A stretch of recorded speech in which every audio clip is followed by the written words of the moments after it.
దోమలు బాబోయ్ దోమలు అని గాభరపడుతున్నారు రాజధాని వాసులు. ఈ నగరానికి ఏమైంది? ఓవైపు చెత్త, మరోవైపు చెదారం. ఎవరు పట్టించుకోరు ఏంటి?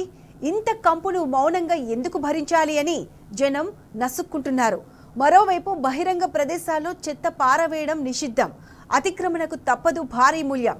ఈ నిర్లక్ష్య ధోరణికి ఇకనైనా పాడాలి చరమగీత.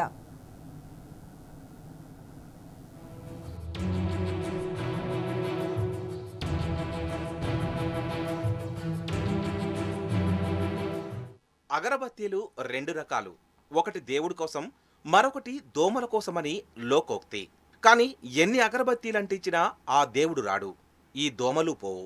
ఇక్కడ బద్కిస్మత్ ఏంటంటే మన ఇంటి పరిసరాలు పరిశుభ్రంగా లేకపోవడమే, మనం జాగ్రత్తలు తీసుకోకపోవడమే. ఇదిగో విశ్వనగరంగా పేరుపడ్డ హైదరాబాదు సైతం సరిగ్గా ఇలాగే తయారైంది.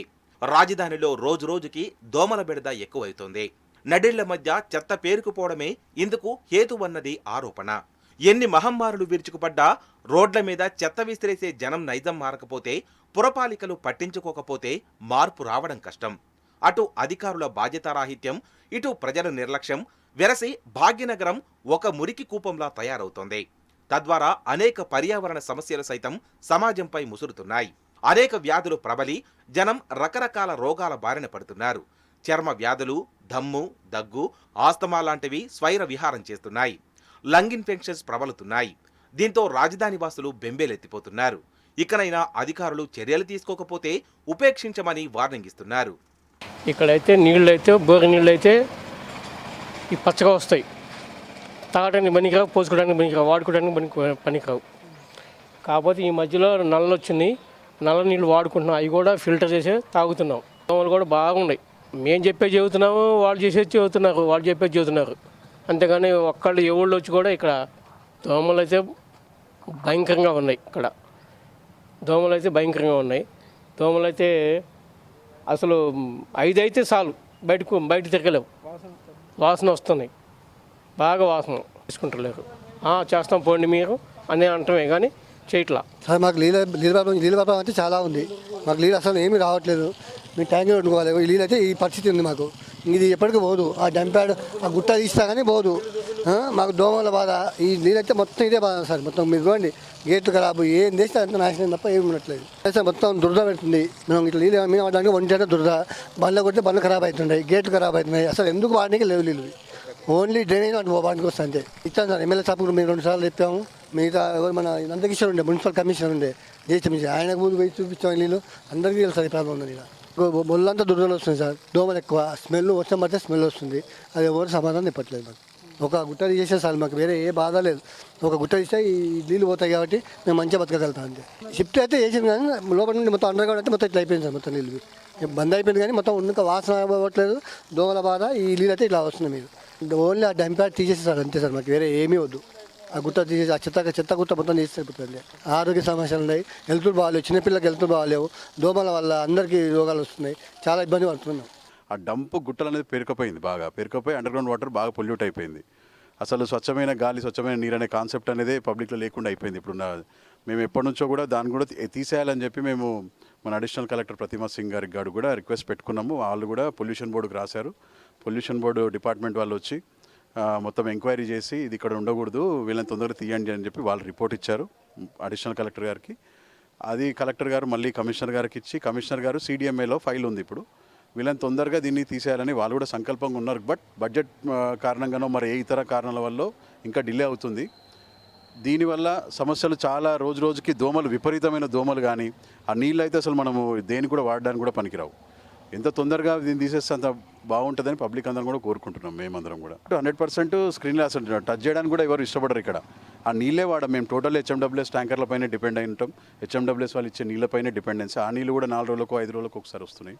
దాన్ని కూడా గవర్నమెంట్ రెగ్యులైజ్ చేసి మా కాలనీలకి డంప్ యార్డ్ వల్ల ఎఫెక్ట్ అయిన 4-5 కాలనీలకు ఉచిత మంచినీటి కానీ ఒకరోజు తప్పించి ఒకరోజు నీళ్ళు ఇచ్చే మాకు వాళ్ళకు కూడా పెట్టినాం. మేము కూడా అలా చేయమని చెప్పి వాళ్ళు కూడా కన్సిడర్ చేస్తామని చెప్పారు. బట్ ఇంకా అన్ని ప్రాసెస్లోనే తప్ప ఇది కూడా ఇంకా ముందరికి వెళ్ళలేదు. రాజధానిలో పురపాలక సంఘాల నిర్లక్ష్య ధోరణి సైతం క్షమించరానిదే. కొన్ని చోట్ల అధికారిక డంప్ యార్డులు, మరికొన్ని చోట్ల అనధికారికంగా పేరుకుపోయిన చెత్త కుప్పలు పారిశుద్ధ్య అధికారుల నిర్వహణ లోపానికి నిదర్శనాలుగా నిలుస్తున్నాయి.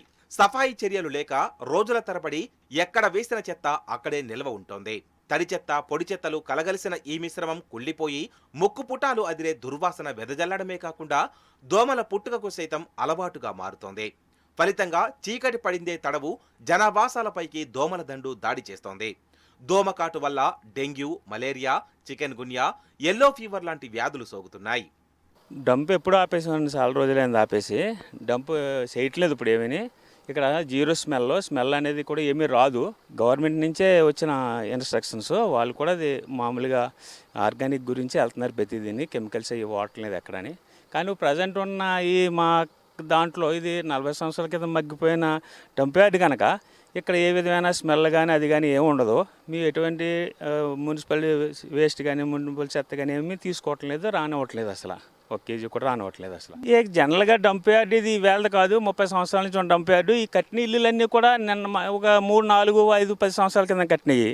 డంప్ యార్డు అప్పుడు వాసన ఉన్నప్పుడే కట్టుకున్నారు వీళ్ళు. మేము వచ్చిన తర్వాత వాసన లేదు, ఏమీ లేదు, అంతా ఆపేసాం, క్లోజ్ చేసాం. టోటల్గా మంచిగా ఉంది. ఎరువు కూడా తయారు చేస్తున్నాం శుభ్రంగా. ఎరువు కూడా మీరు ఏసీ రూమ్లో పెట్టుకోవచ్చు, బ్రహ్మాండంగా ఉంటుంది. స్మెల్ రాదు, ఏమీ రాదు అసలు.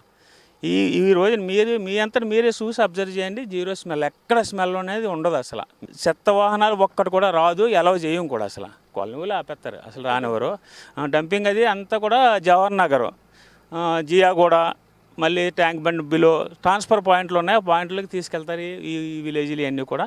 అక్కడి నుంచి అది జవహర్ నగర్కి వెళ్ళిపోద్ది అంతా కూడా. ఇక్కడ ఏమీ లేదండి అసలు.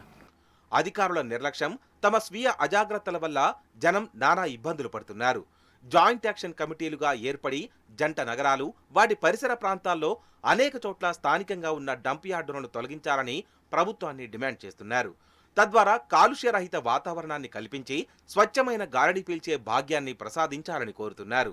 ఇదిలా ఉంటే పరిసరాల పరిశుభ్రత, పర్యావరణ పరిరక్షణపై ప్రజల్లో మరింత అవగాహన పెరగాలని, లేకపోతే సమస్య ఇంకా జటిలం కావడం తథ్యమన్నది పర్యావరణవేత్తల ఉవాచ.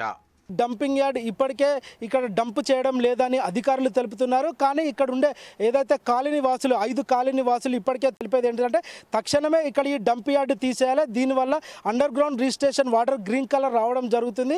ఇది ఏదైతే వాడకంలో ఉన్నాయో వాడితే అది మాకు స్కిన్ డిసీజ్ లాంటి ఇంకా మిగతా ఆరోగ్య సమస్యలు లాంటి ఇంకా తీవ్ర స్థాయిలో ఉంటున్నాయి. ముఖ్యంగా దోమల బెడద మాత్రం ఇప్పటికీ చాలా తీవ్రంగా ఉంటున్నాయి. అధికారులకు మేము ఎంత చెప్పినా, ఎంత మొరపెట్టుకున్నా కూడా పట్టించుకునే అధికారులు ఇప్పటికే ఇది కనీసం తక్షణమే ప్రభుత్వానికి విన్నవించుకునేది ఏంటంటే కాలనీ వాసులు తక్షణమే ఈ గుట్టను ఇక్కడ నుండి తొలగించాలి, పూర్తిగా మాకు శాశ్వత పరిష్కారం చేయాలని ఇక్కడ నగరవాసులు తెలుపుతున్నారు. వీడియో జర్నలిస్ట్ తిరుపతితో అరవింద్, టీ న్యూస్, హైదరాబాద్.